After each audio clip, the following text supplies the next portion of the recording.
Do you want to get better at Rec Room Paintball? Are you struggling to surpass the dreaded 1-to-1 kill-death ratio? In Rec Room, I'm known as Pervasive Elk, and I've played quite a bit of paintball. Make sure to hit that like button and subscribe, and let's jump right into the first tip. Use natural barriers. Natural barriers can be anything that block bullets, like a wall, a shipping crate, or even a tree trunk. Moving behind a solid barrier blocks the enemy's bullets before they have a chance to hit you, and also makes your position more ambiguous to the enemy. This makes you harder, if not impossible, to hit, and will allow you more time to advance your position on them. Be careful though, certain barriers can act as a double-edged blade at times. For example, it's not often a good idea to hide inside of shipping containers. The two entrances form a choke point, which allow an opposing player to easily predict your exit point, as being in one of two places. Hiding behind shipping containers, on the other hand, usually works quite well, as you can emerge from either side or climb on top at any point in time, which makes it far more difficult for them to predict your exit point. There's no need to take everyone out. Unless it's a team battle, this tip is very important to remind yourself of, especially if you're a better player.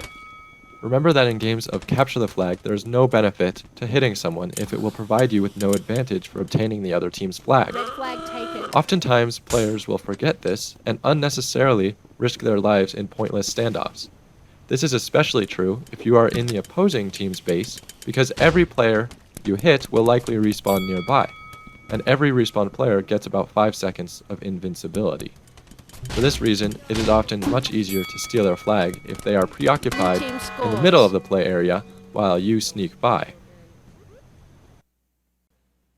Always use two guns if you can. This one seems fairly obvious, but a surprising lack of people have two guns most of the time. There's no reason not to be holding two guns, since there's no penalty for doing so and you have limitless ammunition in paintball. A single pistol is extremely difficult to do much damage with, so seek out another pistol or other weapon as soon as possible. Don't throw away your first pistol though, even if picking up a shotgun or other close-ranged weapon. A great skill to have is to be able to shoot pistol with one hand for longer range, and a shotgun in the other for closer range. Never stop moving. I see players do this all the time. They will just stand on a high spot and try and pick people off from long range with pistols or a sniper. This often makes you a very easy target. Even if you are somewhat secluded, a sniper could swiftly pick you off while standing still.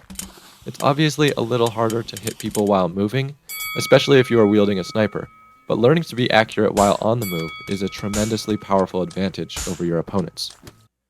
Avoiding movement in straight lines applies more to closer ranged combat. Straight movement makes you predictable, which allows your opponent to more easily hit you. It makes it significantly easier for snipers to hit you as well, and allows your opponents with pistols to place bullets where they predict you will go, which is made simple if you move in straight paths. So how do you avoid moving in straight paths? Well, if you know someone is shooting at you actively, try to switch directions at least as often as it takes for the bullets to reach you. A great example of this is long-ranged pistol shots. Bullets take significant time to reach you, and so when the opponent initially shot the bullets, you were in a different location. Use this to your advantage by only switching directions when needed to avoid being hit. This way, your opponent has no way of knowing where you will go or switch directions to next, which is greatly advantageous to you. Blue team scores. Turn your volume up. Maybe you already keep your volume fairly high, and if so, you're already on the right track. What I mean by this tip is that you should always be paying attention to the noises you hear around you, especially in less open maps like Spillway. In Rec Room, you can't see through walls, but you can hear through them. Use this to your advantage, listening for your opponent's footsteps or when they pick up a gun. This can alert you of their location far before they know your location, and lets you get a jump on taking them out. Also be aware that others can hear you, so it can be beneficial to avoid moving or picking up guns when you know the enemy is near. I personally use sound quite a bit, and it means that occasionally I find someone who insists I am a hacker, because I knew where they were, even though I had no way of seeing them. Pick up enemy grenades thrown at you. This one is a bit of a skill, but is a highly deadly one for your opponent. Most people don't realize that if you pick up an enemy grenade which has been activated, it will switch to your team's color and not harm you when it blows up. It constantly surprises me how few people know this. So the next time an enemy drops a grenade right before they get hit, just pick it up if you are nearby. Remember that your opponent could do the same to you next time you throw a grenade at them. So try to time your grenade throws such that they blow up before they have the chance to pick it up. So what if your opponent times it so you can't pick it up? Well, another way you can avoid grenades is by shooting them before they reach you. Most people know that if you shoot a grenade, it will blow up. Be aware that shooting an enemy grenade does not change its color, so avoid shooting enemy grenades which are in range of you.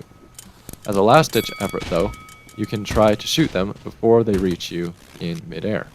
So rather than running the next time your opponent drops a grenade right before they die, pick it up instead and savor the shocked look on their face.